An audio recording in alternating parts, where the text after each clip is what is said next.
Seriously এই মুহূর্তে আমাকে দেখতে কাইন্ড অফ কাজের মাসেই লাগছে। কারণটা কি? কারণটা হচ্ছে আগের দিন রাত্রে আমি ভালো করে মেকআপ রিমুভ করতে পারিনি, চোখের কাজলটা একটু ওঠেনি, পুরো লেবড়ে গিয়ে কাজের মাসেই লাগছে। তো এটা হচ্ছে অনিন্দাদির বাড়িতে।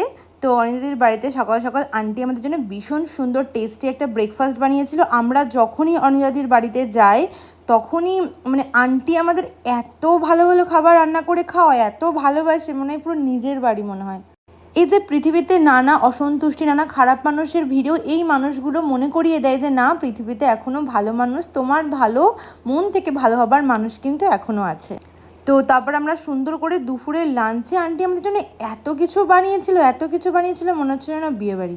তো চিকেন ছিল, ফিশ ছিল, স্যালাড ছিল, ডাল ছিল, আরও কত রকমের তরকারি ছিল। আর আন্টি নিজের হাতে এত সুন্দর করে রান্না করে, আর আন্টি নিজেকেই দেখতে এত সুন্দরী। তো সবাই মিলে সুন্দর করে আমরা খাওয়া দাওয়া কমপ্লিট করলাম। আজকের ভিডিওটা এখানে শেষ করছি, নেক্সট ভিডিওতে আবার দেখা